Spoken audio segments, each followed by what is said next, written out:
Okey, saya kongsikan cara macam mana nak guna sistem ataupun dashboard RMT.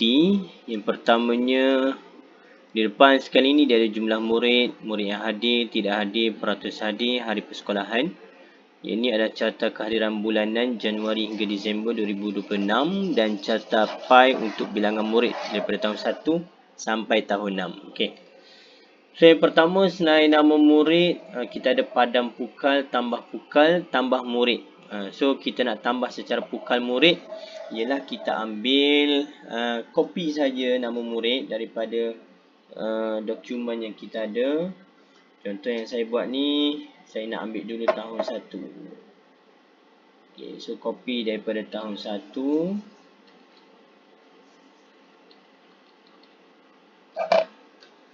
Kemudian kita paste ke sini. Okey, ni tahun 1. Proses masuk. So dia masuk kat sini seramai 19 orang. Tahun 1. So ini semua adalah tahun 1. Kemudian tambah secara pukal lagi.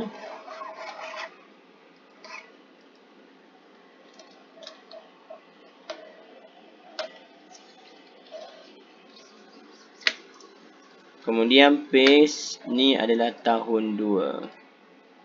So kita masukkan mengikut kelas dia lah. Tahun 1, tahun 2.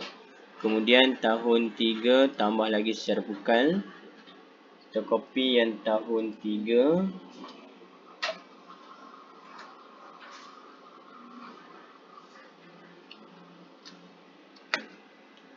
Dan kita paste, kita ambil tahun 3 masukkan. Di sini dia masuk tahun 3 lah. Seterusnya kita tambah lagi tahun 4. Okey, tahun 4.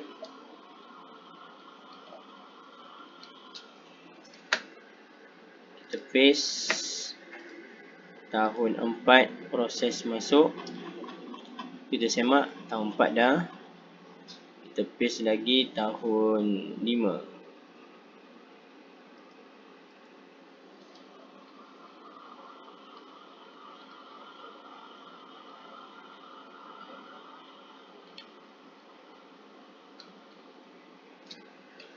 Baik, kemudian kita paste tahun 5, pilih tahun 5. So, bila kita semak, dia masuk sampai tahun 5 lah.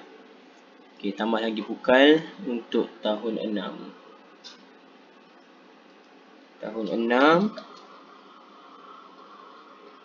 ambil select, kemudian paste di tahun 6.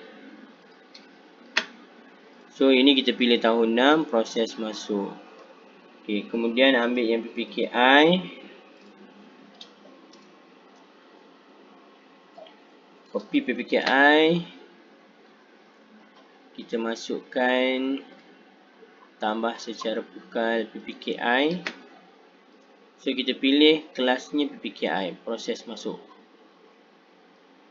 Okey. So, ada lagi PPKI yang kita belum masukkan. Copy.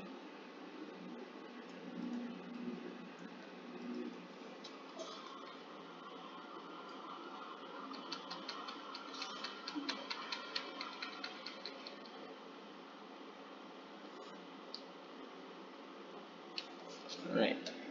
Copy dan masukkan PPKI pilih. So, right. So, kita semak. Semua sekali murid ada 209 orang PPKI. Okay. So, dia sudah pun ada dalam sistem.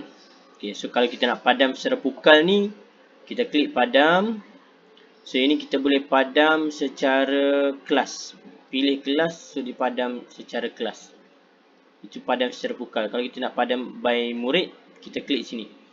Tambah murid seorang pun boleh. Ni secara individu pun boleh buat macam ni. So saya rasa sesuai untuk kita buat pukal lah, semua mudah.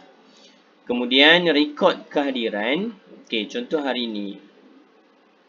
Hari ni 2197. Kita nak record tahun 1. So paparkan tahun 1. So ini semua adalah tahun 1. Kalau kita klik sini dia tidak hadir. So dia secara automatik setakat ni dia semua adalah hadir, kita simpan sahaja.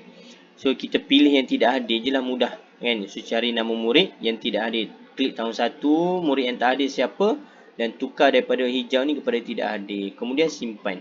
Okey. Tahun 2, klik tahun 2, paparkan. Tahun 3, paparkan. Okey, so itulah semua. Kemudian laporan bulanan ini kita boleh cetak